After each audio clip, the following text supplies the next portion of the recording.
The dust motes danced in the afternoon sunlight streaming through the small attic window as I pulled another cardboard box toward me. 3 weeks had passed since we buried Mom, and Dad still couldn't bring himself to face her belongings. The house felt different now, quieter, like it was holding its breath. Every room downstairs was exactly as she'd left it, her reading glasses still folded on the kitchen table, her favorite coffee mug unwashed in the sink, her slippers tucked neatly under her side of the bed. But the attic held 40 years of our family's history, and someone had to sort through it. I volunteered because I thought I knew what I'd find up here. Christmas decorations she'd carefully packed away each January. My old school projects she couldn't bear to throw out. Photo albums chronicling our ordinary happy life in Millbrook. I expected nostalgia, maybe some tears. Definitely some laughter at old family pictures where Bobby and I looked ridiculous in our 80s clothing. What I didn't expect was to find a metal lockbox hidden behind the water heater, wrapped in a beach towel I'd never seen before. And I certainly didn't expect that box to contain documents proving that Margaret Palmer, the woman who packed my school lunches, taught me to drive, and held my hand through every heartbreak, had been living under a completely different name for over 30 years. Before we jump back in, tell us where you're tuning in from, and if this story touches you, make sure you're subscribed, because tomorrow, I've saved something extra special for you. The Palmer house on Maple Street had been my whole world growing up. Dad bought it in 1962, the year before he married Mom, and they'd lived there ever since. It was one of those classic suburban colonials with white siding, black shutters, and a front porch where Mom would sit with her evening tea, waving to neighbors as they walked their dogs. The kind of house that looked like it belonged on a Christmas card, surrounded by maple trees that turned brilliant orange every October. I'd been putting off the attic for weeks, focusing instead on easier tasks, like organizing Mom's jewelry box and sorting through her clothes for donation. But with Bobby flying back to Denver tomorrow and Dad growing increasingly withdrawn, I knew I couldn't postpone it any longer. The realtor had been patient, but Dad wanted to list the house by Christmas. Too many memories, he said. Too quiet for an old man rattling around by himself. The pull-down ladder creaked under my weight as I climbed up that Tuesday afternoon. The attic smelled like old wood and mothballs, with an underlying sweetness from the cedar chest Mom had inherited from her own mother. Boxes were stacked neatly along the walls, each one labeled in Mom's careful handwriting. Christmas ornaments, Jess school papers, Bobby sports trophies, family photos 1970s. Everything organized and purposeful, just like she'd lived her life. I started with the Christmas decorations, carefully unwrapping ornaments I remembered from childhood. The angel that topped our tree every year, her golden hair slightly tarnished now. The handprint ornaments Bobby and I had made in elementary school, our names written in glittery paint. Each piece held a memory, and I found myself smiling despite the heaviness in my chest. This was exactly what I'd expected to find. Evidence of a life well lived, a family well loved. The afternoon light was starting to fade when I reached for a box that seemed heavier than the others. It was tucked behind a stack of old suitcases, as if someone had deliberately placed it out of sight. Unlike the other boxes, this one wasn't labeled. The cardboard was newer, not yellowed with age like the others. When I lifted it, something shifted inside with a metallic sound that made me pause. I set it down in the center of the attic floor and carefully peeled back the tape. Inside, wrapped in that unfamiliar beach towel covered with seashells and palm trees, was a small metal lockbox. The kind you might keep important documents in, or cash, or things you didn't want anyone else to find. My heart started beating a little faster. Mom had never mentioned a lockbox.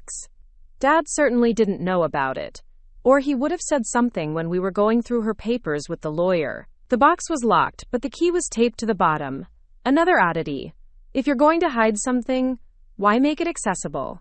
Unless you want it to be found, eventually, by the right person. I sat cross-legged on the dusty floor and turned the key. The lock clicked open with a soft sound that seemed too loud in the quiet attic. Inside were documents I'd never seen before. Birth certificates, but not the ones I knew about. A marriage license from 1975, 3 years before my parents were supposedly married. And at the very bottom, a driver's license that made my breath catch in my throat. The photo was definitely my mother, maybe 20 years younger, with longer hair and a nervous smile. But the name read Maria Elena Santos, not Margaret Palmer. The address was in Cleveland, not Millbrook. I stared at the license for a long time, turning it over in my hands as if the plastic might suddenly transform into something that made sense. The woman in the photo was undeniably my mother. I could see my own nose in her face, the same stubborn cowlick that made her part her hair on the left side. But Maria Elena Santos, I'd never heard that name in my life.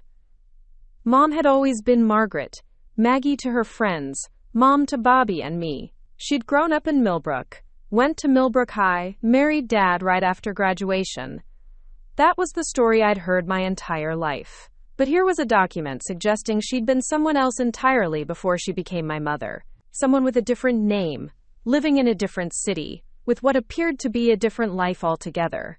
The birth certificate under the license showed Maria Elena Santos, born in Los Angeles, California in 1957. Not Millbrook, Ohio. Not the small town where she'd supposedly spent her whole life until the day cancer took her from us. My hands started shaking as I dug deeper into the box. There were letters. Dozens of them written in Spanish. I'd taken 3 years of Spanish in high school, enough to recognize that these were personal correspondence, signed with names I didn't recognize. Querida Maria, they began. Dear Maria. Letters addressed to my mother by a name I'd never heard anyone call her. Underneath the letters was a photograph that made my world tilt sideways. It showed a young woman who looked exactly like my mother, standing next to a man I'd never seen before. They were both wearing formal clothes. The woman in a white dress, the man in a dark suit. Behind them was what looked like a church or courthouse. The woman was holding a bouquet of flowers, smiling radiantly at the camera. On the back, someone had written in faded ink, Maria y Carlos, Junio 1975. Maria and Carlos, June 1975. The date hit me like a physical blow. June 1975. 3 years before my mother married my father. Which meant that either this photo was mislabeled, or my mother had been married before, married to someone named Carlos, someone whose existence had been completely erased from every story I'd ever heard about her life. I set the photograph down carefully and reached for the next item in the box, a death certificate. Carlos Miguel Santos, deceased March 1978, age 24. Cause of death, automobile accident. The address listed was the same Cleveland address from my mother's license. I did the math in my head, my librarian's mind automatically organizing the timeline even as my heart raced. If this Carlos had died in March 1978, and my parents were married in August 1978, then Mom had been a widow when she met Dad. A young widow who had apparently reinvented herself completely, taking a new name and a new history. But why? Why would someone abandon their identity so completely? Why would my mother, who I'd always known as the most honest person in the world, build our entire family on what appeared to be a foundation of lies? The woman who taught me that truth was always better than deception, no matter how painful, had apparently been living a deception for my entire life. I sat in the growing darkness of the attic, surrounded by boxes of what I'd thought was my family's history, holding documents that suggested I didn't know my own mother at all.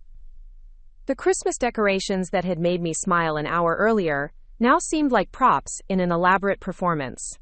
The handprint ornaments, the school papers she'd saved, the careful organization of our memories. Had any of it been real? Or had Margaret Palmer been just another role she'd been playing, like an actress who'd been in character for so long she'd forgotten her original script? The thought made me dizzy. If Mom had been Maria Elena Santos before she became Margaret Palmer, then what else had she hidden? What other secrets were buried in this house that Dad and I had never thought to question? I looked around the attic with new eyes, wondering what other mysteries might be hiding in the shadows, what other truths might be waiting to reshape everything I thought I knew about the woman who'd raised me. Outside, I could hear Dad starting dinner downstairs, the familiar sounds of him moving around the kitchen. He'd been lost since the funeral, going through the motions of daily life but clearly struggling with the silence where Mom's voice used to be. Should I tell him about this? Did he know? Was he part of whatever deception this represented? Or was he as much a victim of it as Bobby and I appeared to be? The lockbox felt heavier now, weighted with secrets that seemed to pulse with their own gravity. I carefully returned the documents to their places, closed the lid, and turned the key. But I couldn't unknow what I'd learned. I couldn't go back to being the daughter of Margaret Palmer, the woman I'd thought I knew. Now I was the daughter of Maria Elena Santos, a stranger whose photograph smiled up at me from a wedding that had happened in a life I'd never heard of, to a man whose death had apparently transformed her into someone else entirely. As I climbed down from the attic, the lockbox tucked under my arm, I realized that this was only the beginning. These documents raised more questions than they answered, and I was going to need answers. Real answers about who my mother had really been, and why she'd felt the need to bury Maria Elena Santos so completely that even her own children had never known she'd existed. The house felt different as I walked through it now, like I was seeing it for the first time. The family photos lining the hallway showed a woman I'd called Mom for 32 years, but now I wondered if I'd ever really known her at all. Each smile, each holiday gathering, each ordinary moment we'd shared was now colored by the possibility that the woman at the center of it all had been keeping the biggest secret of her life. I heard Dad call my name from the kitchen, asking if I wanted to stay for dinner. His voice sounded the same as always, warm and familiar, but I found myself studying his tone for any hint that he might know more than he'd let on. How could you live with someone for over 40 years and not know their real name? How could you share a bed, raise children, build a life together with someone who was essentially a stranger? But then again, maybe I was wrong. Maybe there was an explanation that would make all of this make sense. Maybe Maria Elena Santos was a cousin, or Mom had been helping someone with immigration papers, or there was some other innocent reason for her to have documents with a different name. The rational part of my mind, the part that had made me a good librarian, knew I needed more information before I could draw any conclusions. The problem was, the person who could have given me those answers was buried in Riverside Cemetery, taking her secrets with her, and I was left holding a lockbox full of mysteries, wondering if the woman who'd taught me to always tell the truth had been living the biggest lie of all. Sleep didn't come that night. I lay in my childhood bedroom, staring at the ceiling where glow-in-the-dark stars still formed constellations Mom had helped me arrange when I was 8. The lockbox sat on my dresser like a silent accusation, its contents burning through my thoughts with each passing hour. Every time I closed my eyes, I saw that wedding photograph. My mother, as Maria, radiant and white, standing beside a man whose face I'd never seen in any family album.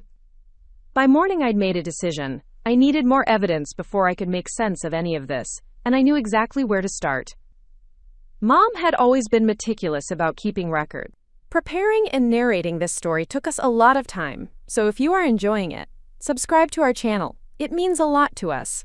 Now back to the story. If there were more secrets to uncover, they'd be somewhere in this house. I just had to know where to look. Dad was already gone when I came downstairs, probably at the hardware store, his usual refuge since the funeral. He'd spend hours there, wandering the aisles and talking to other retired men about projects he'd never start. It gave me the privacy I needed to search without having to explain what I was looking for. I started with Mom's desk in the corner of the living room, the place where she'd paid bills and written Christmas cards for as long as I could remember. The drawers were organized exactly as I'd expected. Rubber bands in one compartment, stamps in another, pens sorted by color. But in the very back of the bottom drawer, my fingers found something unexpected. A small silver key, different from the one that had opened the lockbox. The key was taped to the underside of the drawer, hidden in a way that suggested deliberate concealment. I turned it over in my palm, wondering what it might unlock. It was too small for a door, too large for a jewelry box. Then I remembered the cedar chest in Mom's bedroom, the one that had belonged to her grandmother. I'd never seen it opened in all my years living in this house. The chest sat at the foot of my parents' bed, covered with a hand-sewn quilt Mom had made during one of her crafting phases. I'd always assumed it contained linens or out-of-season clothes. The wood was dark with age, and the brass fittings had developed a green patina that spoke of decades. When I inserted the silver key, it turned easily, as if it had been used recently. Inside, beneath layers of tissue paper that smelled faintly of lavender, were more photographs. Dozens of them, all featuring the same dark-haired woman I now knew was my mother in her previous life as Maria Elena Santos. But these weren't formal portraits or wedding pictures. These were candid shots that told the story of a life I'd never heard about.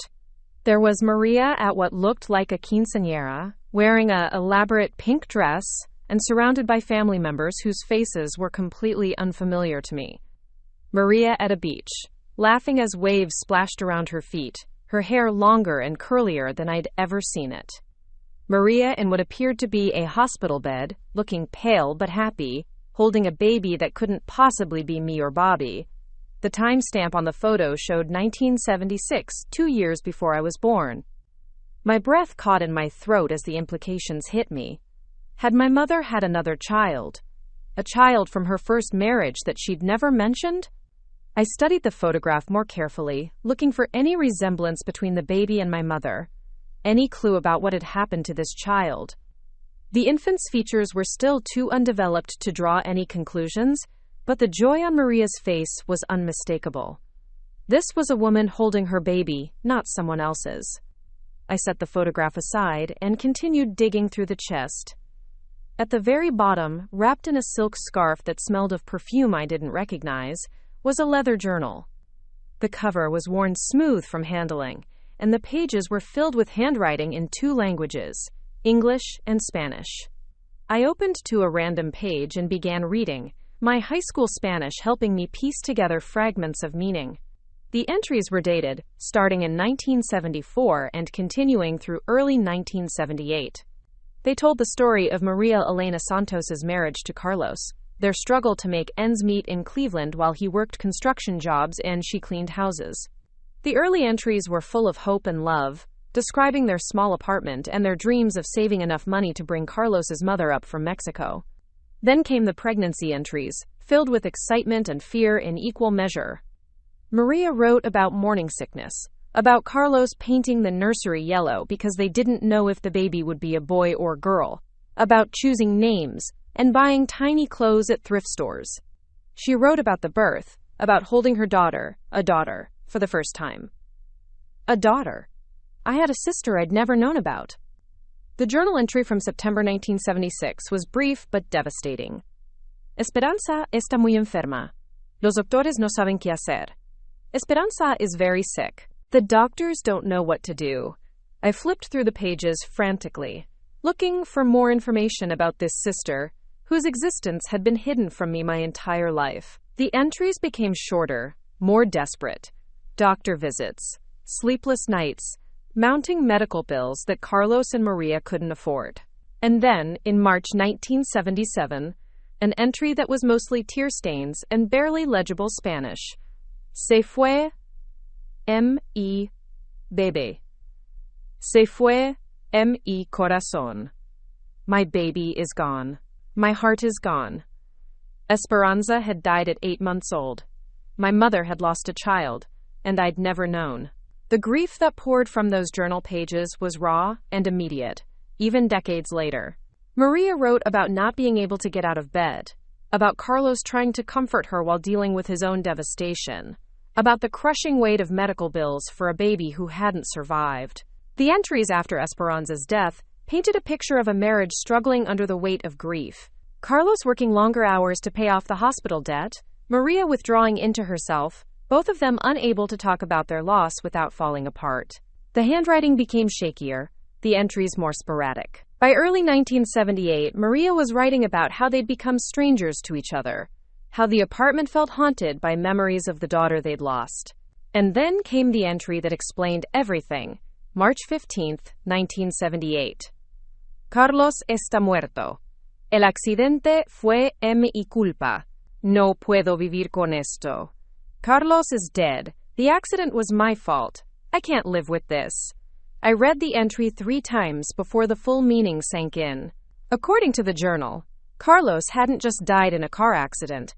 Somehow, Maria believed she was responsible. The next few entries were fragmented, written in a hand that shook so badly I could barely make out the words.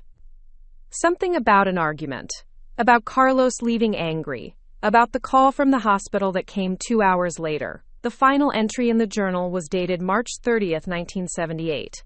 2 weeks after Carlos's death. I can't be Maria anymore. She lost everything. She killed the only man who ever loved her. I have to become someone else, somewhere else. Maybe Margaret can have the life Maria doesn't deserve. I closed the journal and sat back on my heels, my mind reeling. My mother hadn't just changed her identity.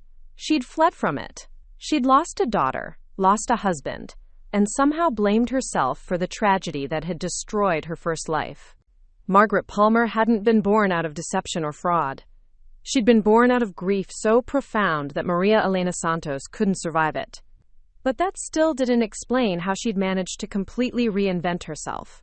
How does someone create an entirely new identity in 1978, before computers and databases made background checks routine? How does someone show up in a small Ohio town with no history and convince everyone they've lived there all their life? I found part of the answer in another envelope tucked beneath the journal. Inside were documents that told the story of Margaret Palmer's creation. A birth certificate that looked official but felt wrong somehow. A high school transcript from Millbrook High that showed graduation in 1975. Even a library card dated 1976.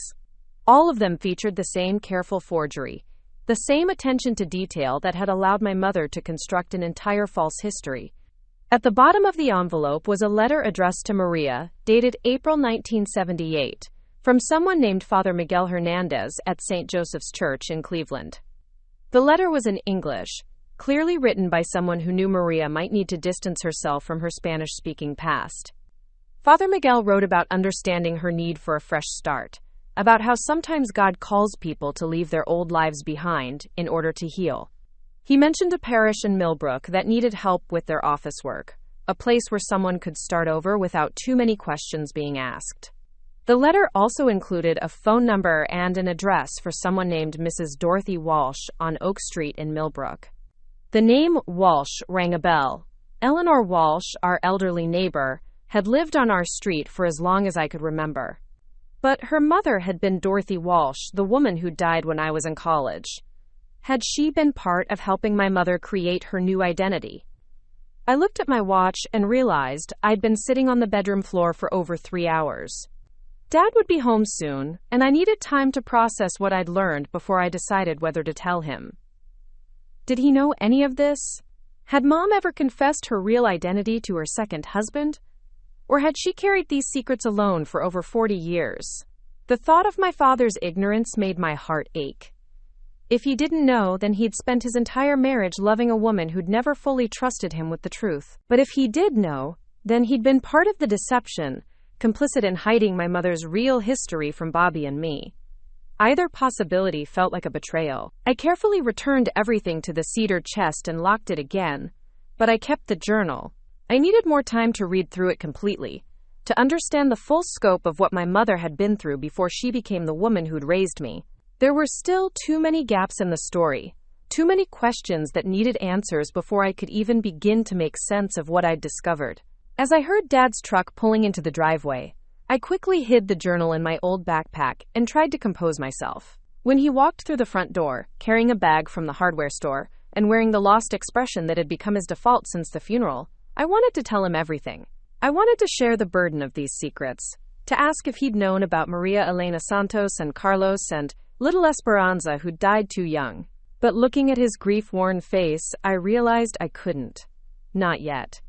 He was barely holding himself together as it was, clinging to his memories of Margaret Palmer like a lifeline. Learning that his wife of over 40 years had been someone else entirely might be more than he could handle. Instead, I asked about his day at the hardware store and listened to him talk about paint samples and weather stripping, all the while wondering if the woman we were both mourning had ever really existed at all. That night, I took the journal back to my apartment downtown, away from the house where Margaret Palmer had lived and died. I needed space to think, distance from the life my mother had so carefully constructed. My small one-bedroom felt different now, like a sanctuary where I could finally start processing the magnitude of what I'd learned. I made tea and settled into my reading chair, the same one where I'd graded papers and lost myself in novels for the past 5 years. But tonight, I was reading the most important document of my life, my mother's true story, written in her own hand. The early entries, before tragedy struck, painted a picture of a young woman deeply in love with life, despite their poverty. Maria wrote about Carlos with a tenderness that made my chest tight, describing the way he sang while shaving, how he brought her wildflowers he'd picked on construction sites, the dreams they shared of building a better life together. The pregnancy entries were even more heartbreaking now that I knew how the story ended. Maria documented every milestone.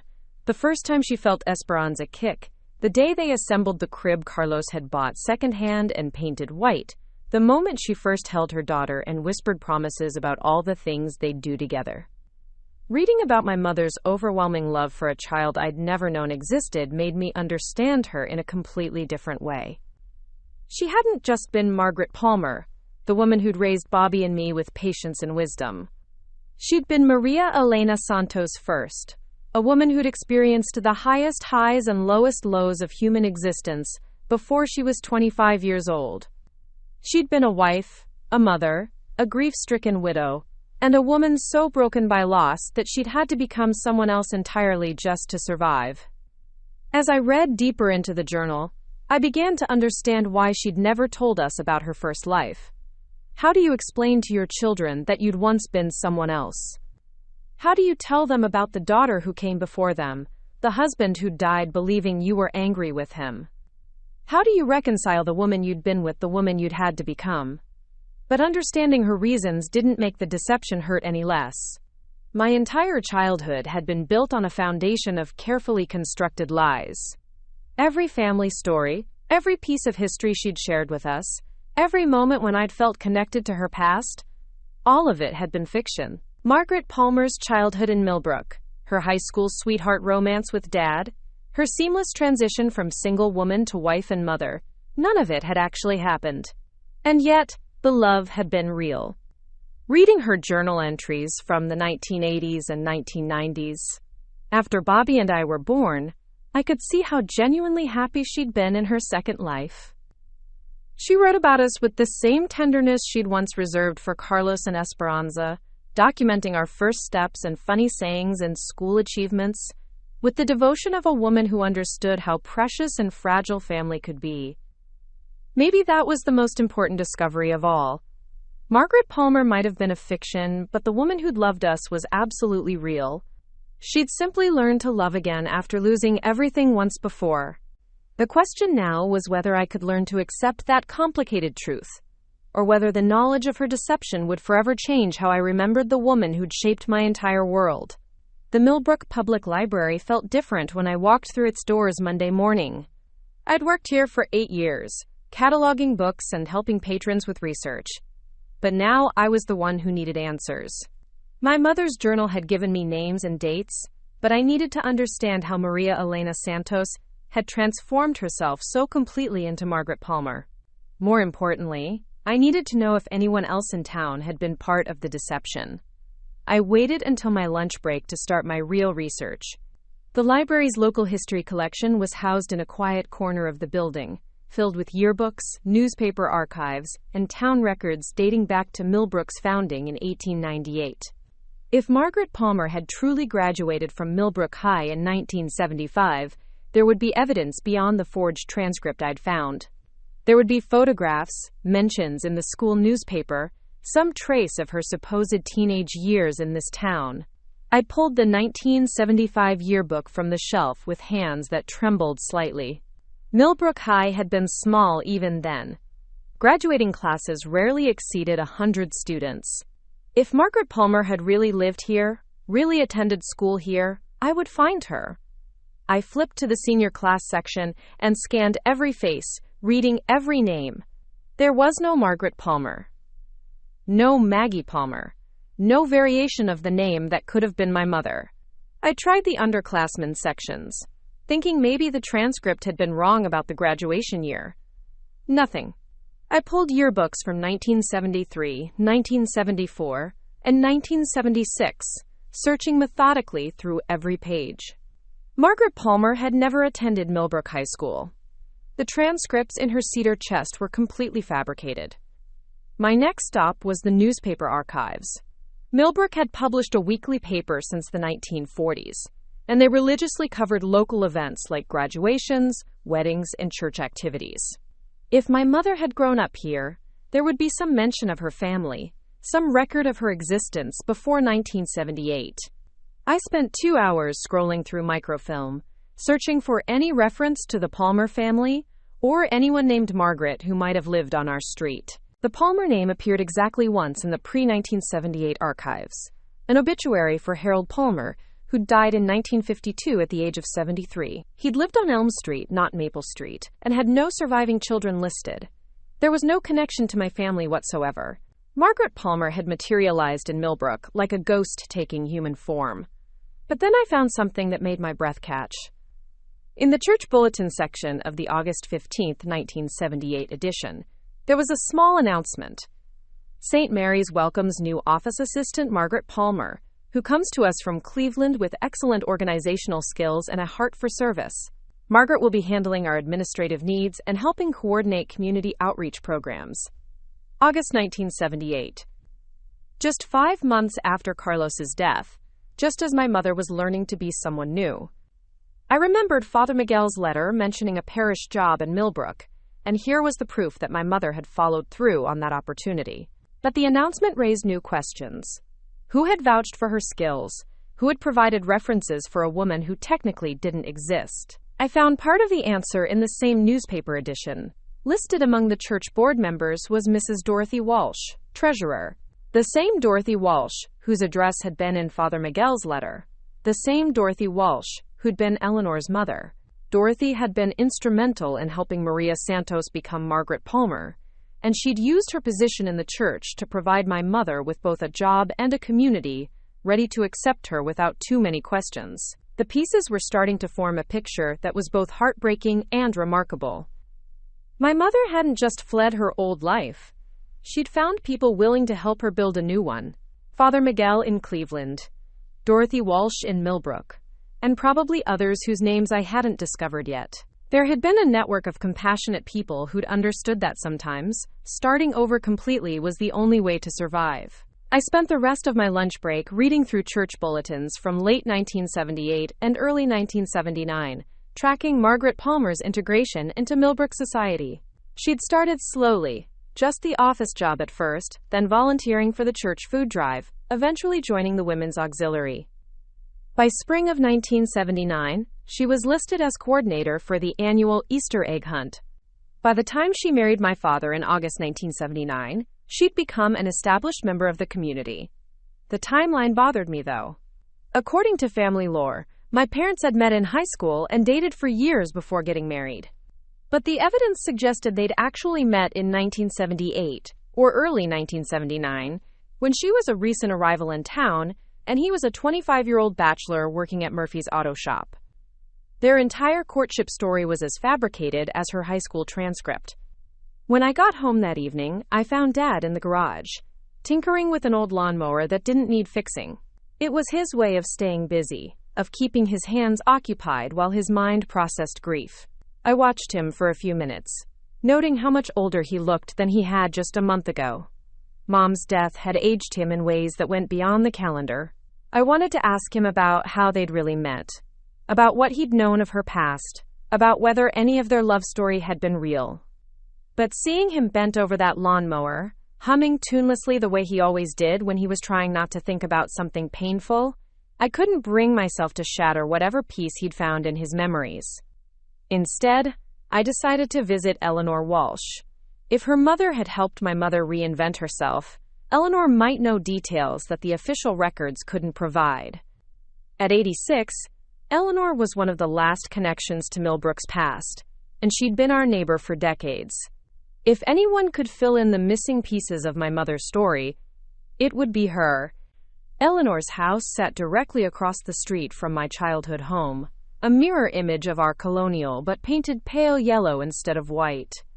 I'd spent countless hours there as a child, especially during the summers when Eleanor would teach neighborhood kids how to garden and bake cookies that never quite turned out right. She'd never married, never had children of her own, but she'd mothered half the kids on Maple Street with a gentle persistence that made you feel loved without being smothered. She answered her door wearing the same style of floral house dress she'd worn for as long as I could remember, her white hair still perfectly curled despite being nearly 9 decades old. Her eyes lit up when she saw me, but there was something else in her expression, a flicker of what might have been apprehension. "Jessica, sweetheart," she said, inviting me into her living room. "I was wondering when you might come by. How are you holding up?" We sat in chairs that had probably been purchased in the 1960s, drinking tea from china cups that Eleanor had inherited from her own mother.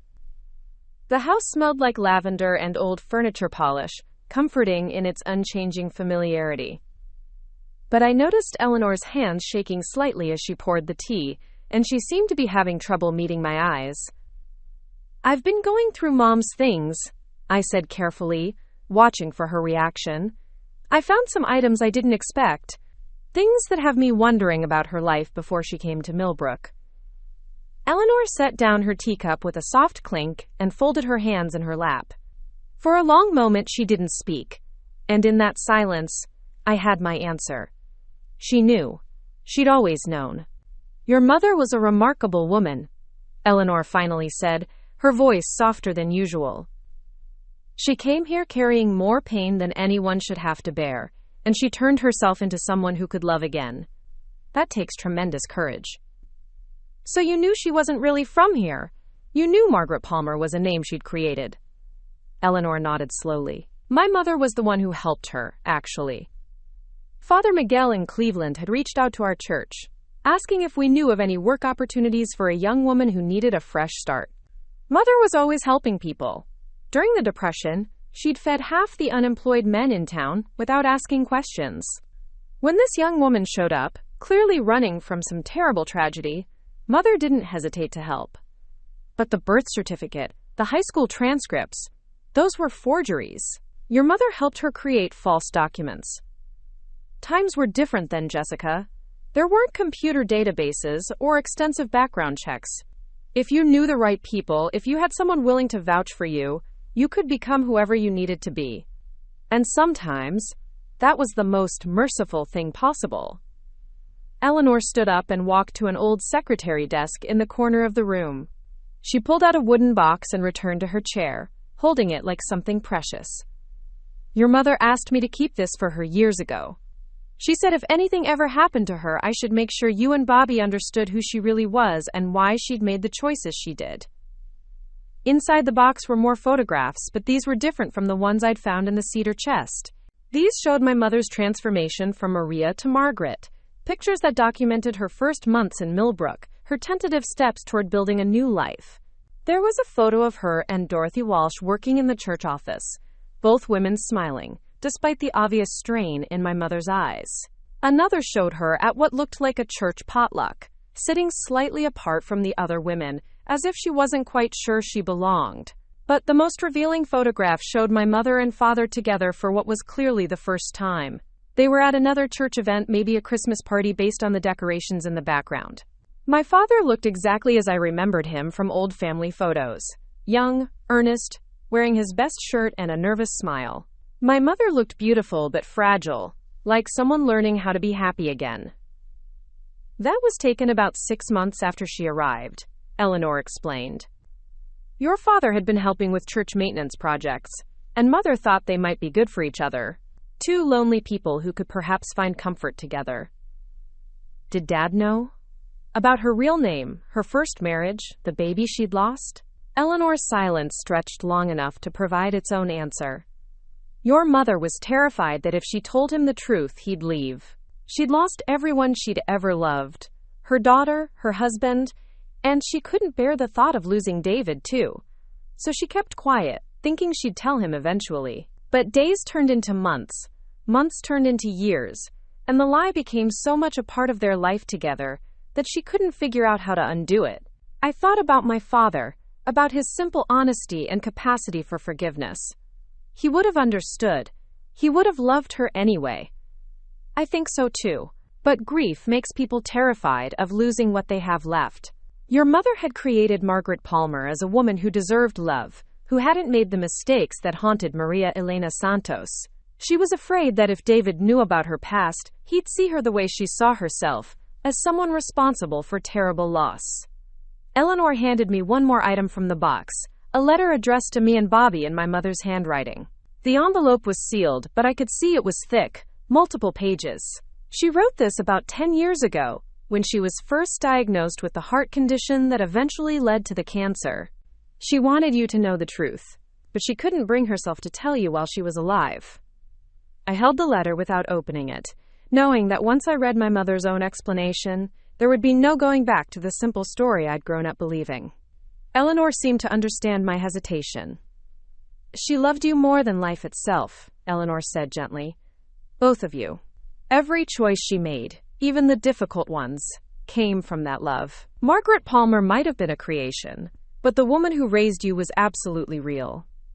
I stayed with Eleanor for another hour, listening to stories about my mother's early years in Millbrook that filled in gaps the official records couldn't provide. How she'd cried during her first Christmas in town, because she missed Carlos and Esperanza so desperately. How she'd volunteered at the elementary school reading program because being around children helped her heal while also breaking her heart.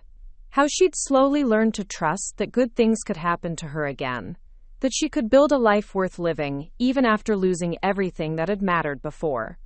When I finally left Eleanor's house, I felt like I was carrying the weight of 40 years of secrets.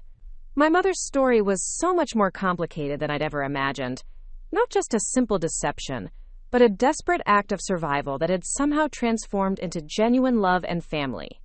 She'd become Margaret Palmer to escape the unbearable pain of being Maria Elena Santos, but somewhere along the way, Margaret had become real. The irony wasn't lost on me. In my work as a librarian, I'd always believed that truth was sacred, that accuracy and honesty were fundamental values. But my mother's story suggested that sometimes survival required creating your own truth, building a life that could sustain you even if it was founded on necessary fiction. Walking back across the street to my childhood home, I looked at it with new eyes. This house hadn't just been where Margaret Palmer had lived with her husband and children. It had been a refuge where a broken woman had slowly learned to be whole again, where someone who'd lost everything had found the courage to love once more. Every room held memories of healing as much as happiness. Every family gathering had been a celebration of the life my mother had built from the ashes of her previous existence. Dad's truck was in the driveway, but the house was dark except for the blue glow of the television in the living room. I found him there, asleep in his recliner with the remote control loose in his lap, still wearing his work clothes from whatever project had occupied his day. He looked peaceful for the first time since the funeral, and I couldn't bear to wake him. Instead, I sat quietly on the couch and opened my mother's letter, finally ready to hear her side of the story in her own words. The handwriting was the same careful script I'd seen on school permission slips and birthday cards, but the words revealed a depth of pain and love I'd never suspected. My dearest Jessica and Bobby, it began, if you're reading this, it means I'm gone, and you've discovered my secrets. I pray you can find it in your hearts, to understand why I chose to live as someone else, and why I never found the courage to tell you the truth while I was alive. What followed was my mother's full confession, written with the careful precision of someone who'd carried secrets for too long. She told us about Maria Elena Santos, about Carlos and Esperanza, about the car accident that had destroyed her first life. But she also told us about the day she'd decided to live, to honor her lost family by building something beautiful from her survival. Margaret Palmer was born from my love for you, she wrote near the end of the letter. Every day I spent as your mother was my way of being worthy of the second chance I'd been given. You were my redemption, my proof that broken people can learn to love again. I hope someday you can forgive me for the lies I told and remember instead the truth of how much you meant to me. Reading those words in the dim light of the living room where she'd read me bedtime stories and helped with homework, I finally understood the full scope of my mother's journey. She hadn't just changed her name or created false documents. She'd transformed herself from a woman destroyed by grief into a mother capable of raising children with patience and wisdom. Margaret Palmer had been her greatest creation, not a deception, but an act of will that had allowed love to flourish again in a heart that had been shattered beyond repair. I sat in that dimly lit living room until 3 a.m, reading my mother's letter over and over, until the words blurred together. Each page revealed another layer of pain she'd carried alone for 40 years, another reason why Maria Elena Santos had needed to disappear completely. But what struck me most wasn't the magnitude of her deception. It was the incredible strength it had taken to rebuild herself from nothing, to learn how to love again after losing everything that had given her life meaning. By the time I finally went to bed, something fundamental had shifted inside me. The anger I'd felt at discovering her lies had transformed into something else entirely, a kind of hollow sadness that seemed to settle in my bones. Not sadness for myself, but for her. For the young woman who'd buried her daughter and blamed herself for her husband's death. For the frightened girl who'd arrived in Millbrook with nothing but forged papers and a desperate hope that she could become someone worthy of happiness. The next few days passed in a strange fog. I went through the motions of my daily life. Teaching at the library, sorting through more of Mom's belongings, having dinner with Dad. But everything felt muted, like I was experiencing it all from underwater. I couldn't look at family photographs without wondering which emotions had been genuine and which had been performance. I couldn't remember childhood memories without questioning whether the woman who'd created them had been thinking about the daughter she'd lost before us. Dad seemed to sense something was wrong, but he attributed my distance to grief. He'd find me staring off into space during conversations and pat my shoulder awkwardly, offering to make tea or asking if I wanted to talk about Mom. But how could I tell him that the woman we were both mourning might never have truly existed? How could I explain that Margaret Palmer had been an elaborate construction designed to hide a past too painful to carry? The breaking point came on Thursday evening. Dad and I were sitting at the kitchen table, sharing a dinner of leftover casserole that one of Mom's church friends had brought over. He was telling me a story about their early dating days, about how Mom had been so nervous during their first dinner together that she'd spilled marinara sauce all over her white blouse. He laughed as he told it, the first genuine laughter I'd heard from him since the funeral, and I felt something crack open inside my chest. "Dad," I said, interrupting him mid-sentence, "what do you actually remember about Mom from before you started dating? From when she was growing up here?" His fork paused halfway to his mouth, and I saw confusion flicker across his face. "What do you mean?" "I mean her childhood, her family, her friends from high school. You've been together for over 40 years, but I've never heard you tell stories about knowing her when she was young." Dad set down his fork and looked at me with the patient expression he'd always worn when I was asking questions he couldn't quite follow. "Well, honey, Millbrook's a small town, but we didn't really run in the same circles when we were teenagers. She was a year younger, and she was always quiet, studious. I knew who she was, of course, but we didn't really talk until after she started working at the church." The words hung in the air between us, and I watched understanding dawn slowly in his eyes. He'd never actually known Margaret Palmer before 1978. He'd simply accepted her story about being a local girl, the same way everyone else in town had. The same way I'd accepted every detail of our family history without ever thinking to question it. "Dad," I said gently, reaching across the table to take his hand, "I found some things in Mom's belongings. Things that might be hard to hear." What followed was the most difficult conversation of my life. I told him about the lockbox, about the documents that revealed Maria Elena Santos, about the journal entries that detailed her first marriage, and the tragedy that had destroyed her previous life. I watched his face cycle through disbelief, confusion, and finally a kind of devastated understanding as the pieces fell into place. He didn't say much while I talked. He just sat there, still holding my hand, occasionally asking for clarification about dates or details. When I finished, he was quiet for so long I began to worry that the shock had been too much for him. But when he finally spoke, his voice was steady. "She never told me," he said simply. "In 43 years of marriage, she never said a word about any of it."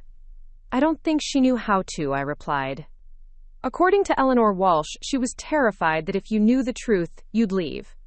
She'd lost everyone she'd ever loved, and she couldn't bear the thought of losing you too. Dad pulled his hand away from mine and walked to the window that looked out over the backyard where Mom had tended her garden for decades. All those times I asked her about her family, about why she didn't have any relatives who visited or called. She always said her parents had died young, that she'd been mostly on her own. I thought she was just private about painful memories. In a way, she was telling the truth. Maria Elena Santos had lost everything. Margaret Palmer really was on her own. He turned back to face me, and I could see tears tracking down his cheeks. Do you think she ever loved me? Really loved me? Or was I just convenient? Someone safe who wouldn't ask too many questions. The pain in his voice nearly broke my heart. Dad, you should have seen her face in those later journal entries, the ones from after you were married. She wrote about you the same way she'd written about Carlos, with real love, real gratitude. Margaret Palmer might have been a creation, but the woman who loved you was absolutely genuine. But how can I trust that? How can I trust any of it now? I didn't have an answer for him. How do you rebuild faith in a relationship when you discover it was founded on fundamental deceptions? How do you grieve someone when you're not sure who they really were? We sat in silence as darkness fell outside, both of us lost in our own thoughts about the woman who'd been the center of our lives for so long. Over the next few weeks, I threw myself into uncovering every detail I could about my mother's transformation. I drove to Cleveland and found the church where Father Miguel had once served, though he'd died years ago and no one remembered Maria Elena Santos. I tracked down medical records that confirmed Esperanza's death certificates that verified Carlos's accident, immigration documents that showed when the Santos family had first arrived from Mexico in the 1960s.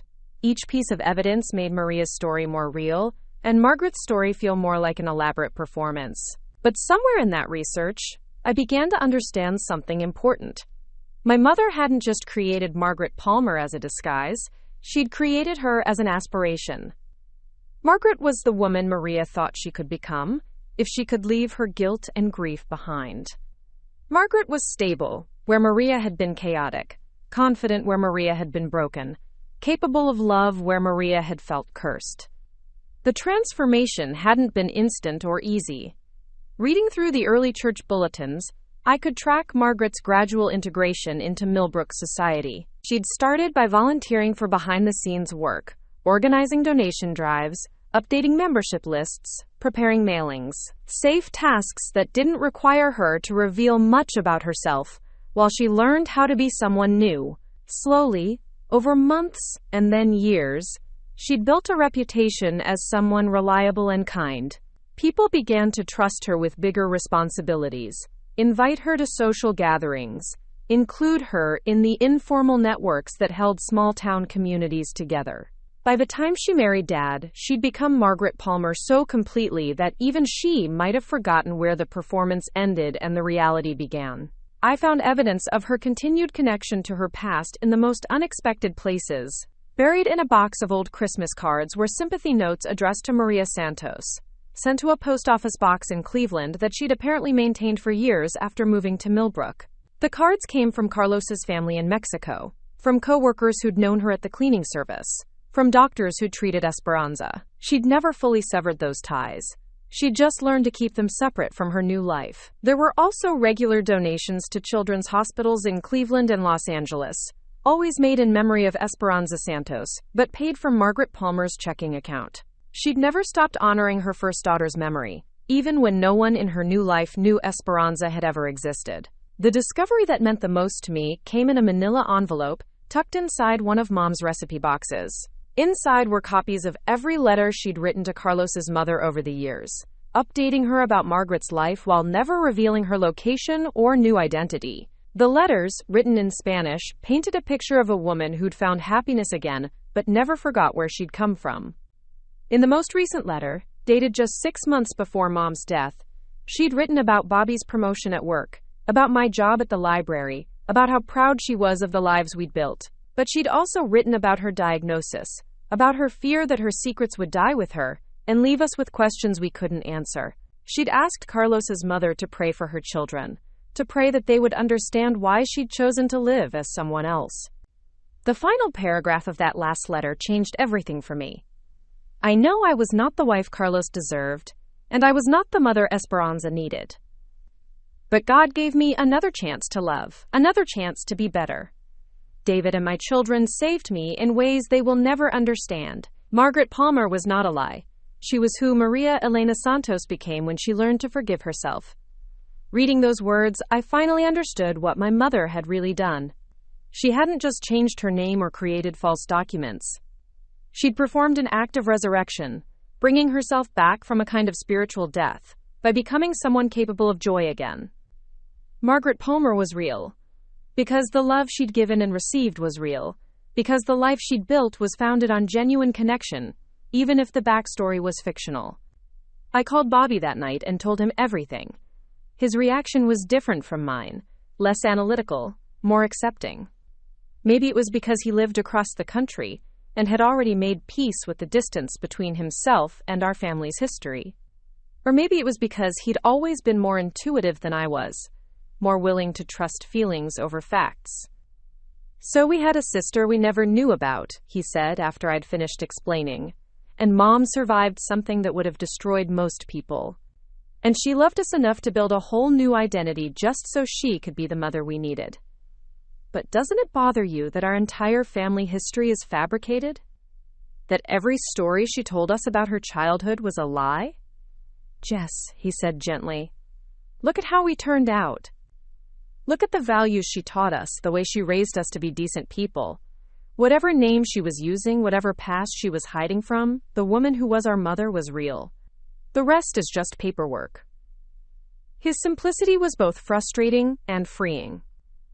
Bobby had always been able to cut through complexity to find the essential truth underneath, and maybe that's exactly what this situation required.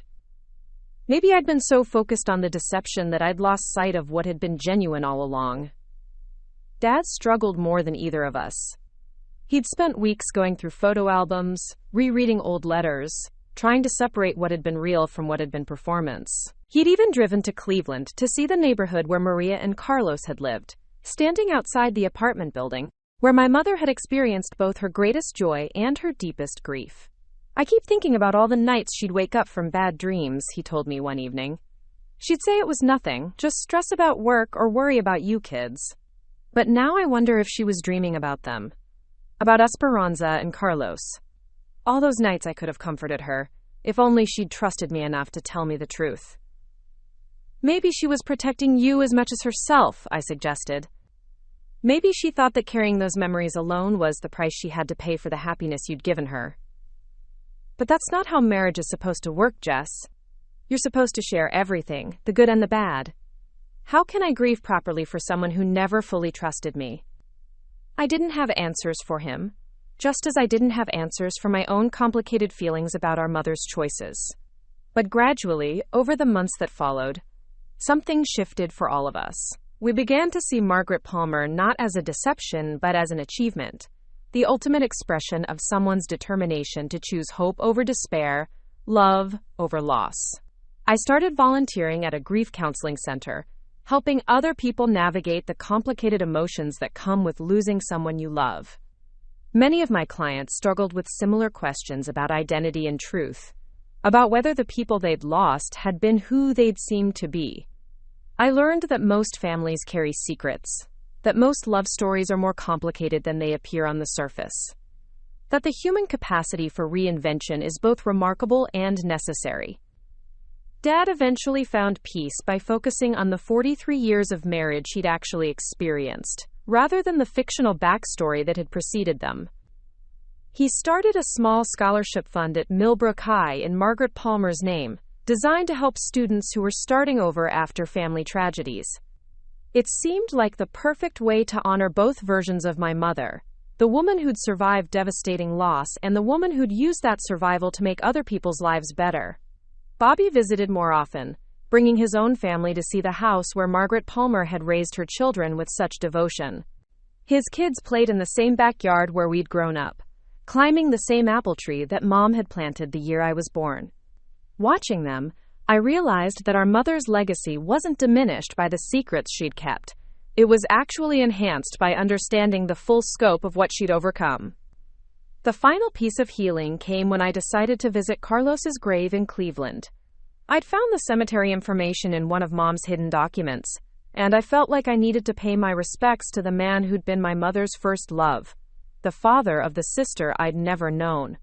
The headstone was simple, weathered by 45 years of Ohio winters, but someone had been maintaining it. Fresh flowers, replaced regularly, suggested that Maria Santos's memory of her first husband had never faded. Standing there in that quiet cemetery, I finally understood the full complexity of my mother's heart. She'd loved Carlos and Esperanza with the fierce devotion of youth, and she'd carried that love with her even as she learned to love Dad and Bobby and me with equal intensity. Margaret Palmer hadn't replaced Maria Elena Santos. She'd been built on the foundation of everything Maria had learned about love and loss. I left flowers of my own that day, yellow roses for the man who'd made my mother happy before tragedy taught her the fragility of joy. As I walked back to my car, I felt something I hadn't experienced since finding that first lockbox in the attic. Peace. Not the simple peace of ignorance, but the more complex peace that comes from understanding the full truth and choosing to embrace it anyway. The house on Maple Street sold 6 months later to a young family with 2 small children. Dad moved to a smaller place closer to town, but we kept many of Mom's belongings, especially the items that told the story of both her lives. The lockbox and journal found a place of honor in my apartment, not as shameful secrets but as testimony to the incredible resilience of the human spirit. I think about my mother often now, but differently than I did before. I see her not as the simple, loving woman I'd thought I knew, but as someone far more complex and remarkable. She'd survived losses that would have destroyed most people, and she'd used that survival to create something beautiful. She'd taken a broken heart and taught it to love again, taken a shattered identity, and rebuilt it into something strong enough to raise children and sustain a marriage and contribute to a community.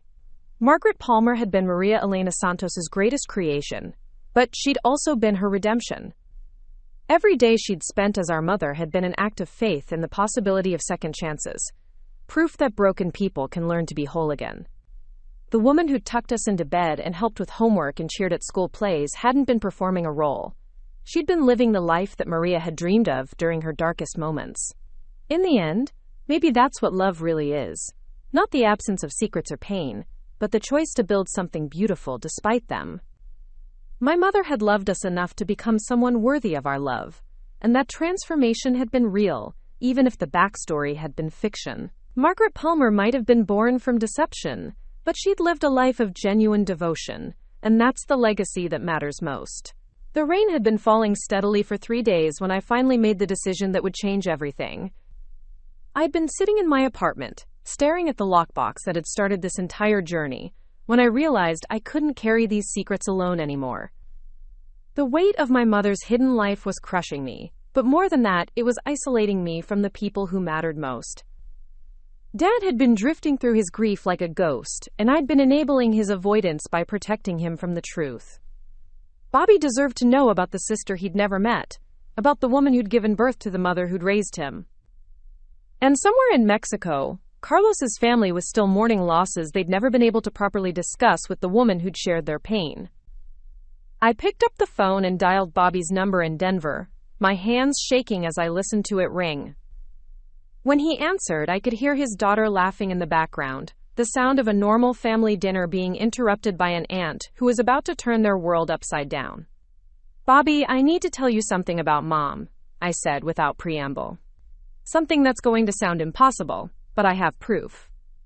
What followed was the most difficult conversation I'd ever had with my brother. I told him about Maria Elena Santos, about the marriage certificate and the photographs, about the journal entries that revealed our mother's first life in painful detail. I told him about Esperanza, the sister we'd never known existed, and about Carlos, the man who'd loved our mother before tragedy taught her that happiness was fragile. Bobby listened without interrupting, occasionally asking me to repeat a detail or clarify a date. When I finished, there was such a long silence that I wondered if the call had dropped. Finally, he spoke, his voice thick with emotion. "So we had a sister," he said quietly. "A sister who died before we were even born. Her name was Esperanza. She lived for 8 months. Mom wrote about her constantly in those early journal entries, about how she'd sing to her, about the way she'd grab Mom's finger when she was feeding her, about all the dreams she had for her future. And the man in the photograph, Carlos, he was really her husband? For 3 years, they were young and poor, but happy, at least until Esperanza got sick. The medical bills destroyed them financially, and losing her destroyed them emotionally. When Carlos died in that car accident, Mom blamed herself completely. I heard Bobby take a shaky breath. Where is she buried? Esperanza, I mean. There's a receipt in the lockbox for a plot at St. Mary's Cemetery in Cleveland. I haven't been there yet, but I think Mom continued to pay for the upkeep even after she moved to Millbrook. I want to see it, Bobby said firmly. I want to visit our sister's grave. That weekend, Bobby flew in from Denver, and together we drove to Cleveland. The cemetery was older than I'd expected, with weathered headstones dating back to the early 1900s. We found Esperanza's grave in the children's section, a small white marker that read simply, Esperanza Santos, beloved daughter, 1976-1977. Fresh flowers, yellow roses, Mom's favorite, had been placed there recently. Bobby knelt beside the headstone and traced his finger over Esperanza's name. She would have been our big sister, he said softly. She would have taught us things, protected us, maybe been the one to help us understand why Mom sometimes looked so sad, even when she was smiling. I placed my own flowers next to the roses, white lilies that seemed appropriate for a baby who'd never had the chance to grow up. I keep thinking about all the times Mom would get that distant look in her eyes, especially around other babies. We always thought she was just being sentimental, but she was probably thinking about Esperanza. Do you think she ever brought Dad here? I shook my head. I don't think she brought anyone. This was her private grief, her way of staying connected to the life she'd had to leave behind. We spent an hour at that small grave, trying to imagine the sister we'd never known, while grappling with the reality of our mother's hidden pain. When we finally left, Bobby was quiet for most of the drive back to Millbrook, staring out the window at the Ohio countryside that had been our mother's refuge from her first life's tragedies. I understand now why she couldn't tell us, he said as we pulled into Dad's driveway. How do you explain to your children that you used to be someone else? How do you tell them about the daughter who came before them without making them feel like replacements? I don't think we were replacements, I said, though I'd struggled with that same question. I think we were her second chance. Her proof that she could love again without betraying the memory of what she'd lost. But Dad deserves to know. He spent 3 months grieving for a woman he realizes he never fully knew. That's not fair to him. I agreed, but I also knew that Dad was still fragile, still struggling with the basic reality of Mom's death. Adding the complexity of her hidden identity might be more than he could handle. But Bobby was right. He deserved the truth, even if it was painful. We found Dad in the garage, organizing tools that were already perfectly organized, his way of keeping busy when the emptiness of the house became too much to bear. He looked up when we entered, and I saw hope flicker in his eyes at the sight of both his children together. Bobby, I didn't know you were coming, he said, embracing his son with the desperate intensity of someone who'd learned not to take family for granted. I needed to be here, Bobby replied, glancing at me over Dad's shoulder. Jess told me about what she found in Mom's things. About Maria Elena Santos. Dad's face went pale and he sat down heavily on his workbench. She told you about the papers. You knew? Bobby asked, surprise evident in his voice. I've known for 2 weeks.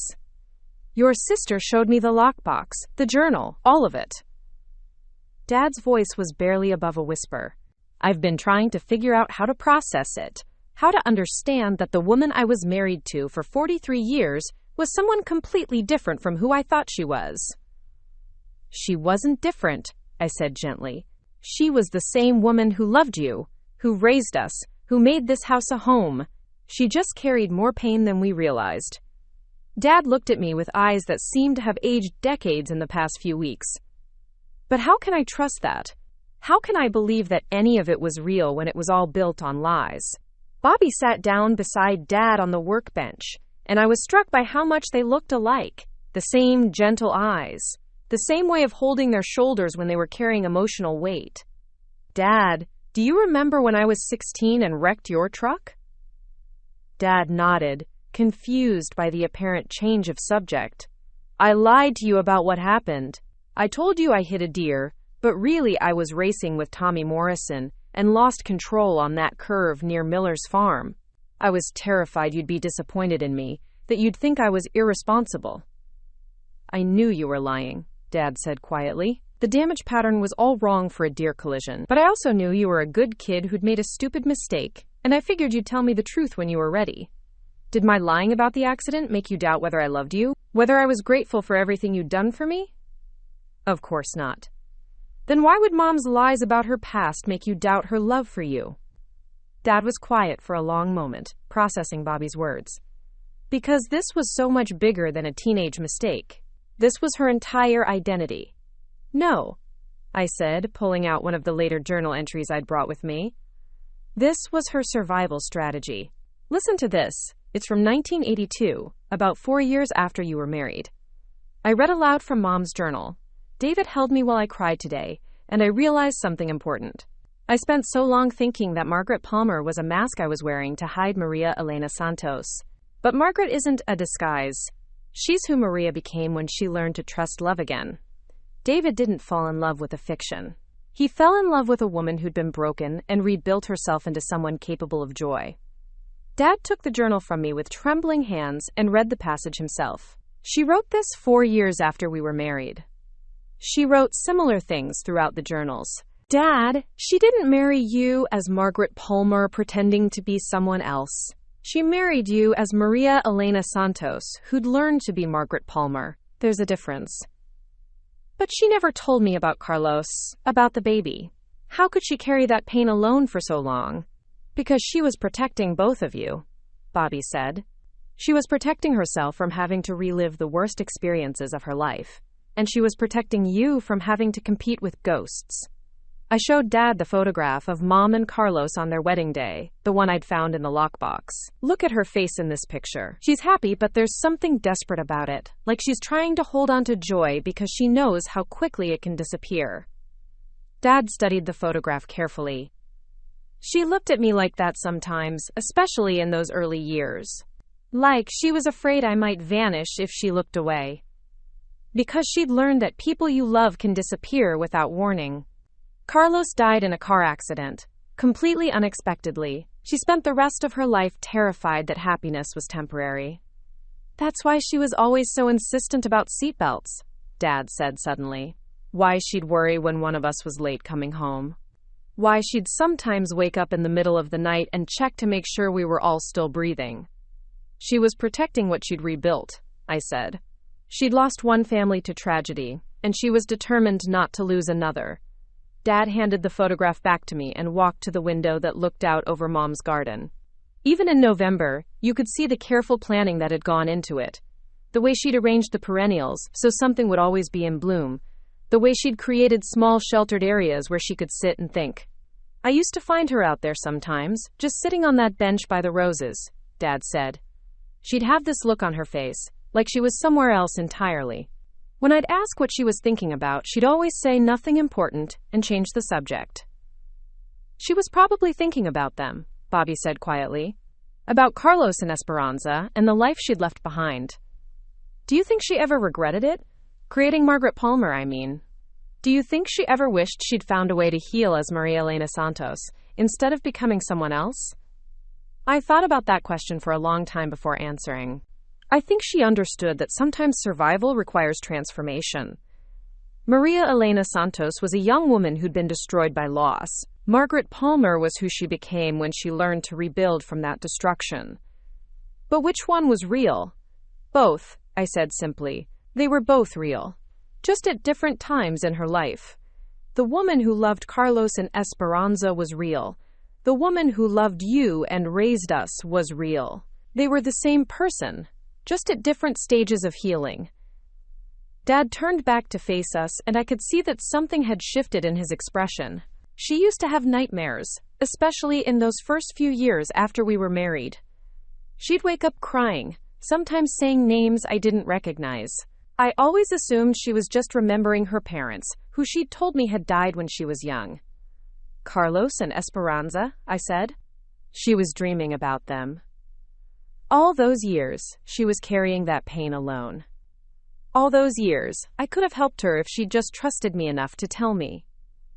Dad, Bobby said gently, she did trust you. She trusted you enough to build a life with you, to have children with you, to become the woman she needed to be in order to love you properly. That takes incredible trust. But it also takes incredible strength, I added. More strength than most people have. She didn't just survive losing a child and a husband. She survived it and then found a way to love again. That's extraordinary.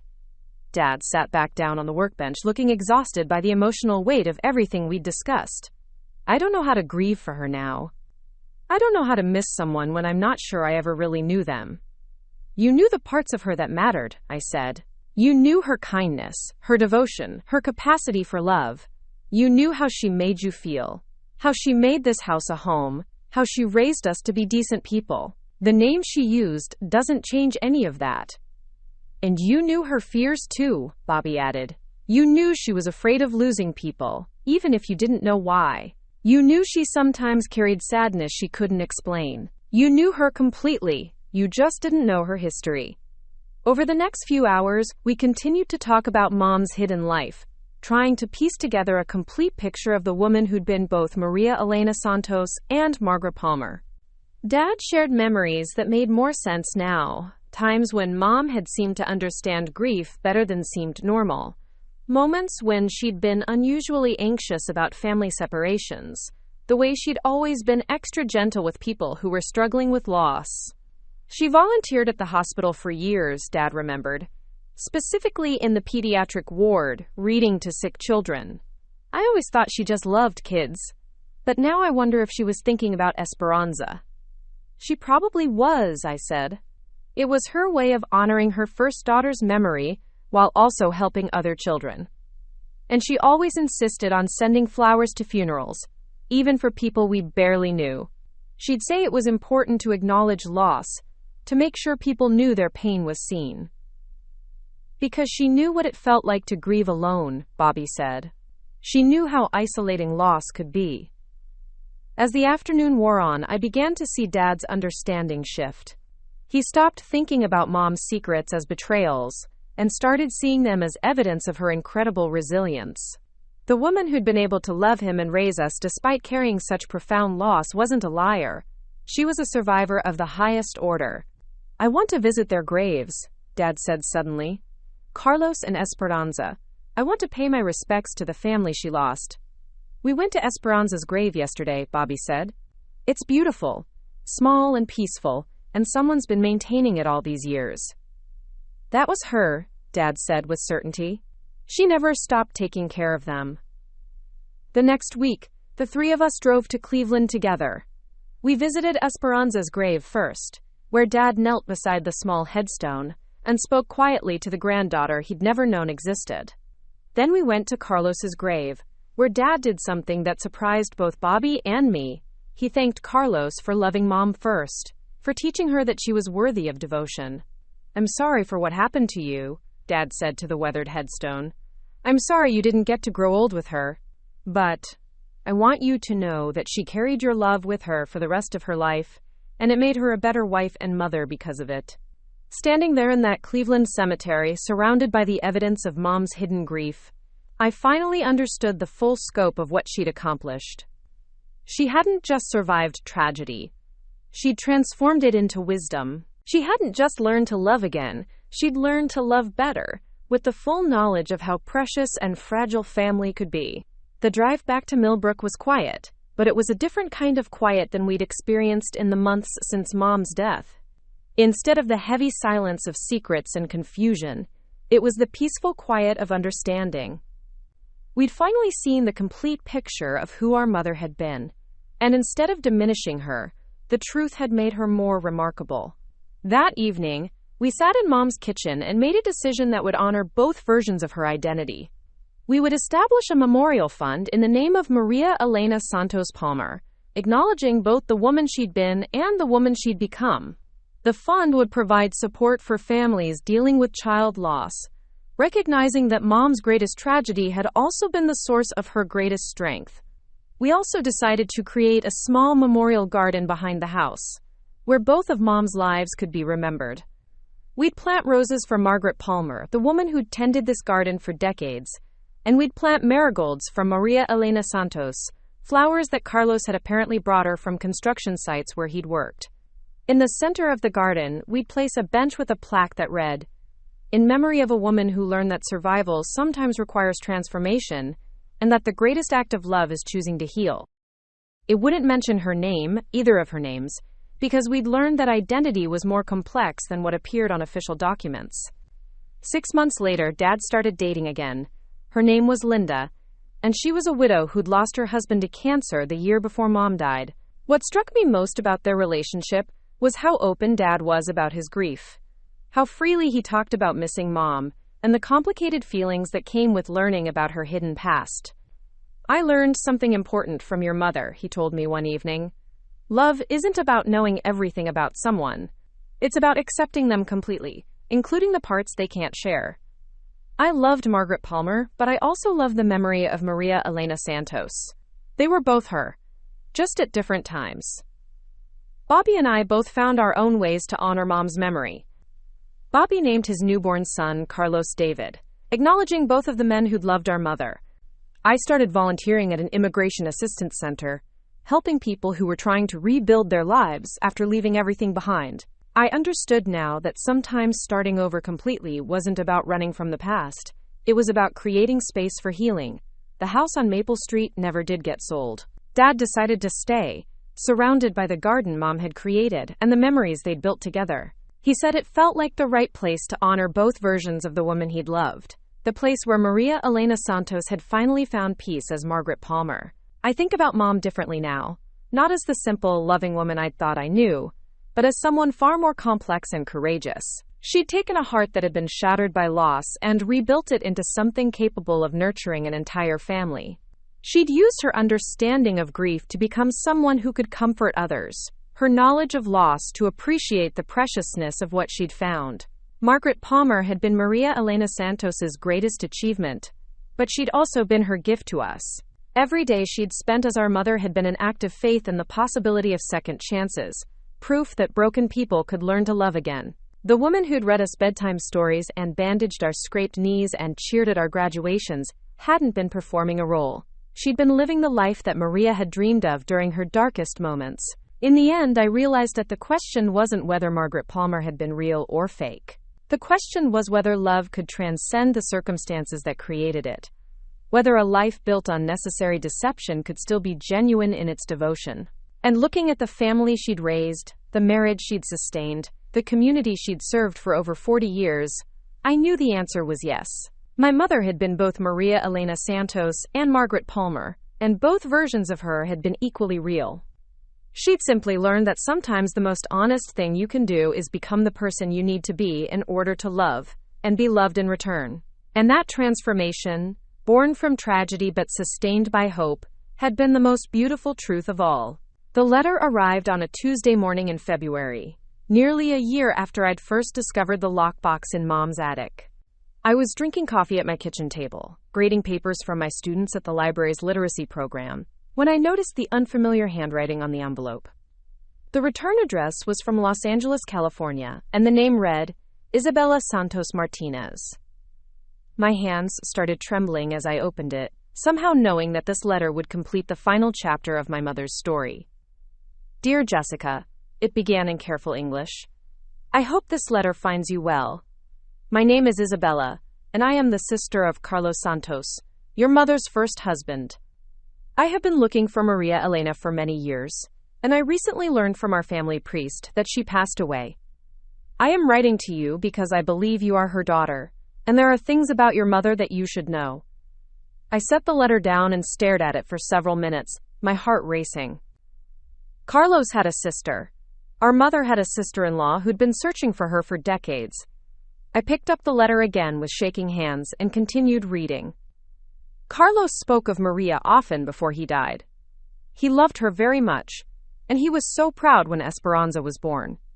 After the accident, after we buried my brother, Maria disappeared.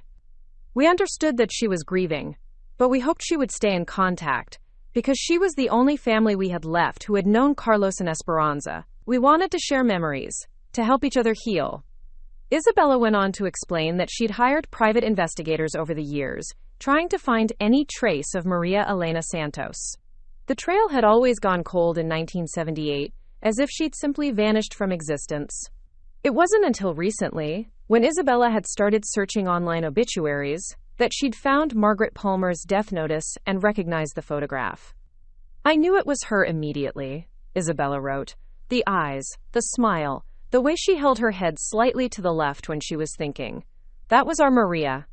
I have been carrying photographs and stories about Carlos and Esperanza for 45 years, hoping someday I could share them with the only person who loved them as much as I did. The letter included Isabella's phone number and an invitation to call her whenever I felt ready. She also mentioned that she was planning to visit Ohio in the spring, and would love to meet me and my family if we were willing. At the bottom of the letter she'd written, Maria was not responsible for Carlos's death, no matter what she believed. There are things she never knew, things I should have told her before she disappeared.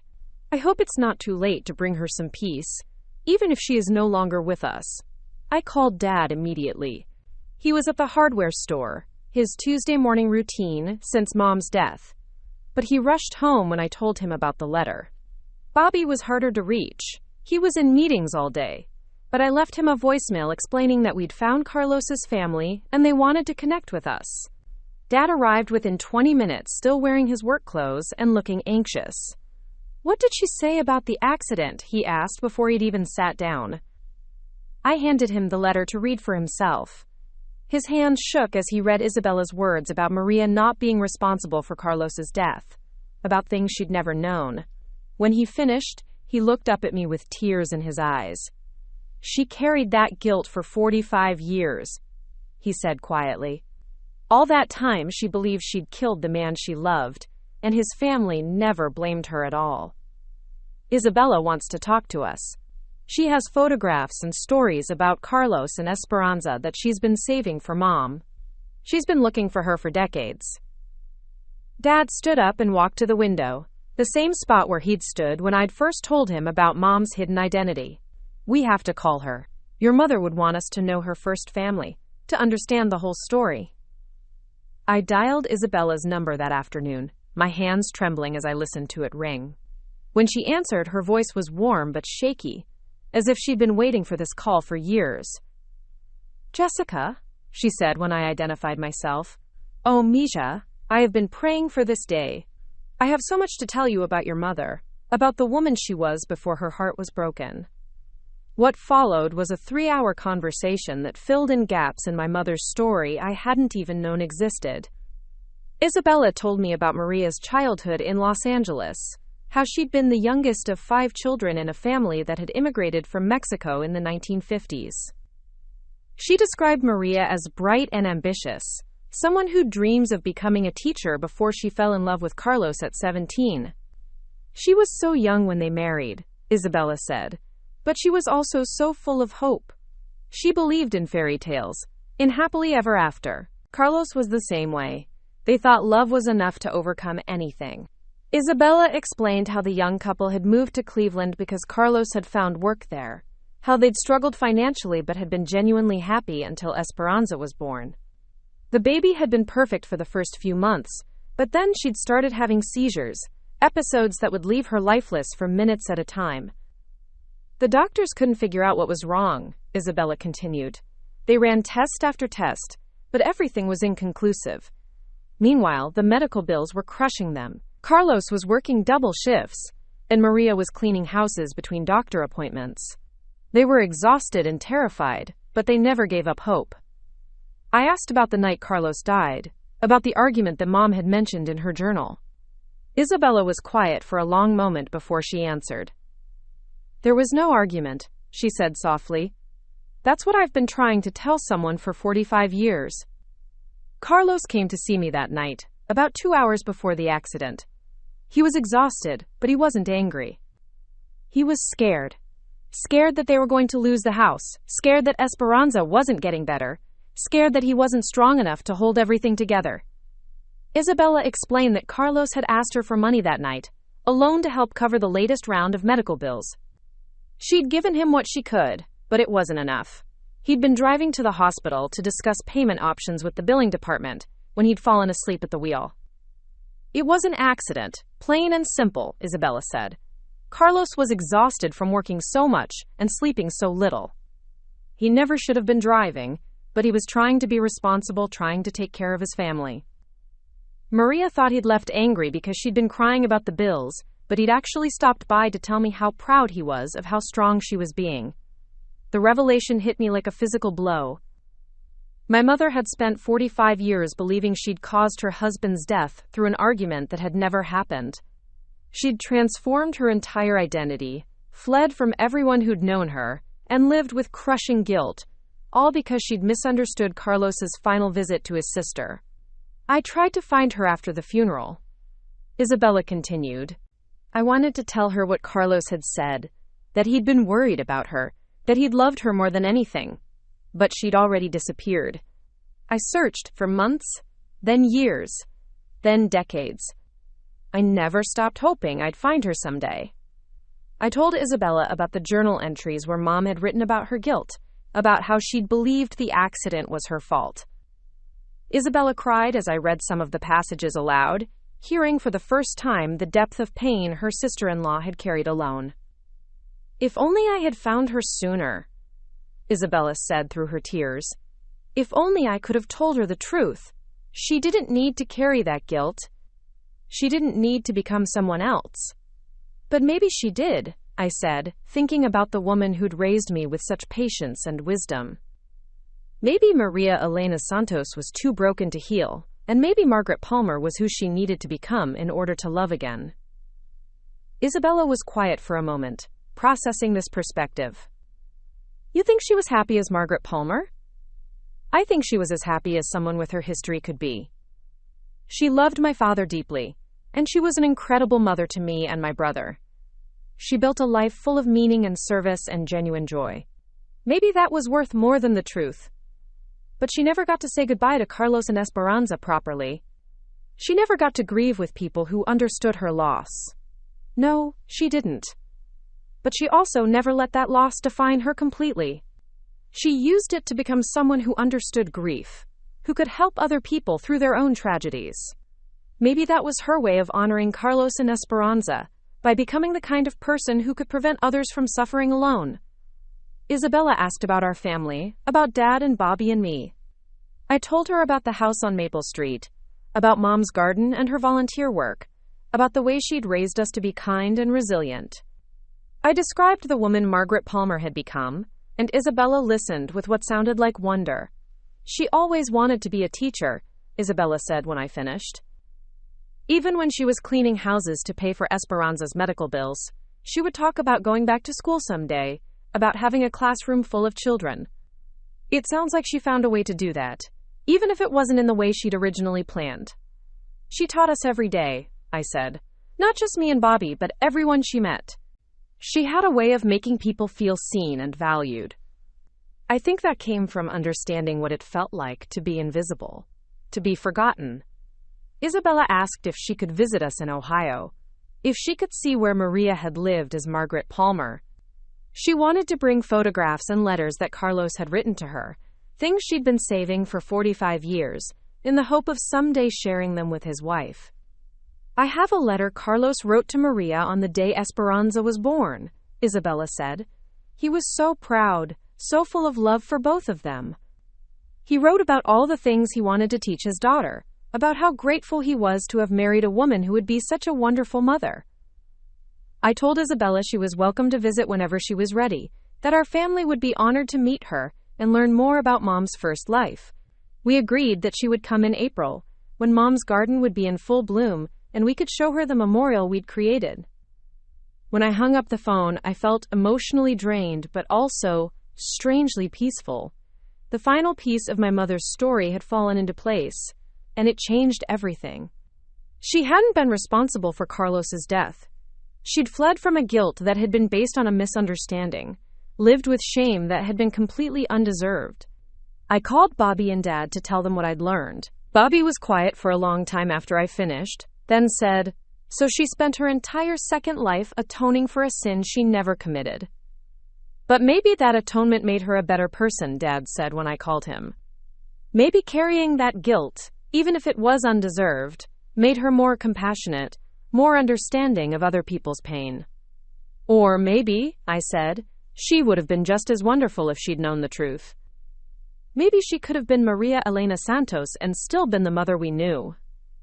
We'll never know, Dad replied, but we can make sure Isabella knows about the woman Maria became. We can show her that her sister-in-law found happiness again, that she didn't waste the second chance she was given. Over the next few weeks, I found myself thinking constantly about the conversation with Isabella. I kept wondering what would have happened if they'd found each other sooner, if Mom had known the truth about Carlos's final night. Would she have stayed in Cleveland? Would she have remained Maria Elena Santos? Would Bobby and I have ever existed? The questions were impossible to answer, but they made me realize something important about the nature of identity and choice. My mother had believed she needed to become someone else in order to survive her grief, and that belief had shaped every decision she'd made for the rest of her life. Whether or not the belief was accurate, it had been real to her, and it had motivated her to build something beautiful from the ruins of her first life. Margaret Palmer hadn't been born from deception, she'd been born from necessity. And even if that necessity had been based on a misunderstanding, it had still produced a woman capable of extraordinary love and service. Sometimes the stories we tell ourselves about who we need to be are more powerful than the objective truth about who we are. I spent hours preparing for Isabella's visit, gathering photographs and documents that would show her the life Mom had built as Margaret Palmer. I wanted her to see that Maria Elena Santos hadn't just survived. She'd thrived. She'd become a pillar of her community, a devoted wife and mother, a woman who used her understanding of loss to help others heal. Isabella arrived on a Saturday in April, when the dogwood trees were in bloom and Mom's garden was beginning to show signs of spring. She was smaller than I'd expected, maybe 5 feet tall, with silver hair and eyes that looked exactly like the photographs I'd seen of Carlos. She carried a large suitcase and a manila envelope that she clutched like something precious. "This is where Maria lived," she said softly, as we stood on the front porch of the house on Maple Street. "This is where she was happy." I showed her through the house, pointing out the rooms where Mom had spent her time, the kitchen where she'd cooked family dinners, the living room where she'd read to us as children. Isabella touched everything gently, as if she were trying to connect with the woman her sister-in-law had become. "She had good taste," Isabella said, admiring Mom's furniture and decorations. "Maria always loved beautiful things, even when we couldn't afford them. Carlos used to bring her wildflowers because he knew she dreamed of having a garden someday." We spent the afternoon in Mom's garden, where Isabella placed flowers on the bench we'd installed in her memory. She opened the manila envelope and showed us photographs I'd never seen. Carlos and Mom on their wedding day, looking younger and more hopeful than I'd ever imagined. Esperanza as a newborn, tiny and perfect in her mother's arms. Carlos holding his daughter and grinning with pride. "This is the letter Carlos wrote to Maria on the day Esperanza was born," Isabella said, handing me a piece of paper that had been folded and refolded countless times. He was so excited he could barely write coherently, but he wanted to put his feelings into words. I read the letter aloud to Dad and Bobby, translating the Spanish as best I could. Carlos had written about watching Maria become a mother, about how seeing her hold their daughter had made him understand what love really meant. He'd written about their dreams for Esperanza's future, about the kind of woman she would become with Maria as her mother. He believed in her completely, Isabella said. Even when they had no money, even when Esperanza was sick, he never doubted that Maria was strong enough to handle whatever came. He would have been so proud of the woman she became. Dad asked Isabella about the night Carlos died, about what had really happened during that final conversation. Isabella described her brother's exhaustion, his determination to find a way to pay for Esperanza's medical care, his complete devotion to his family. He was worried about Maria, Isabella said. He could see that she was blaming herself for things that weren't her fault, for Esperanza's illness, for their financial struggles, for not being able to fix everything. He made me promise that if anything happened to him, I would make sure she knew how much he loved her. "But you never got the chance to keep that promise," I said. "Not until now." But maybe this is how it was meant to happen. Maybe I was supposed to tell her children instead of her. Maybe you can carry his love forward in ways that she never could. Isabella stayed for a week, and during that time, she shared stories that completed the picture of who my mother had been before tragedy changed her. She told us about Maria's laugh, which had been loud and infectious, about her cooking, which had been terrible but enthusiastic, about her dreams of teaching children and making a difference in the world. She was so young, Isabella said one evening as we sat on the porch, 21 years old when she lost everything. Most people that age haven't even figured out who they are yet, and she had to rebuild herself completely. She did figure it out, though, Bobby said. She figured out how to be the person she needed to be. And she raised children who understand the value of family, who know how to love deeply and forgive completely. That's not something you can teach. That's something you have to model. On Isabella's last night in Millbrook, she asked to visit Mom's grave. We drove to Riverside Cemetery as the sun was setting, the sky painted in shades of pink and gold that Mom would have loved. Isabella knelt beside the headstone and spoke quietly in Spanish, words I couldn't understand but recognized as a prayer. I told her that Carlos never blamed her, Isabella said when she stood up. I told her that he loved her until the moment he died, and that he would have been proud of the life she built. I told her that Esperanza would have been proud too, to have a mother who learned to love again. Do you think she can hear you? I asked. Isabella smiled, the first genuinely happy expression I'd seen from her all week. I think she's been listening all along. I think she's been waiting for us to find each other, so she could finally rest in peace. After Isabella returned to Los Angeles, something changed in our family. The secrets that had felt like burdens for so long began to feel like gifts, evidence of my mother's incredible strength, proof of her capacity for transformation. We started talking about Maria Elena Santos and Margaret Palmer not as two different people, but as two chapters in the same remarkable story. Dad began corresponding with Isabella regularly, sharing stories about Mom's life in Millbrook and learning more about her life in Los Angeles. They developed a friendship built on their shared love for a woman who'd been lost and found and lost again, but who'd left an indelible mark on everyone she'd touched. Bobby brought his family to visit more often, and we started new traditions that honored both of Mom's identities. We celebrated Esperanza's birthday every year on February 14th, the day she was born, by volunteering at the children's hospital where Mom had read stories.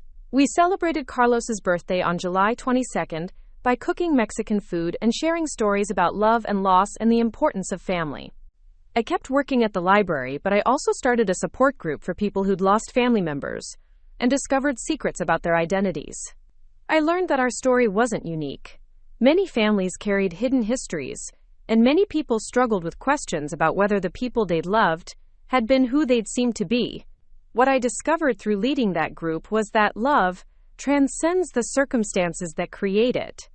The mother who'd raised me with patience and wisdom had been real, regardless of what name she'd used or what pain she'd carried.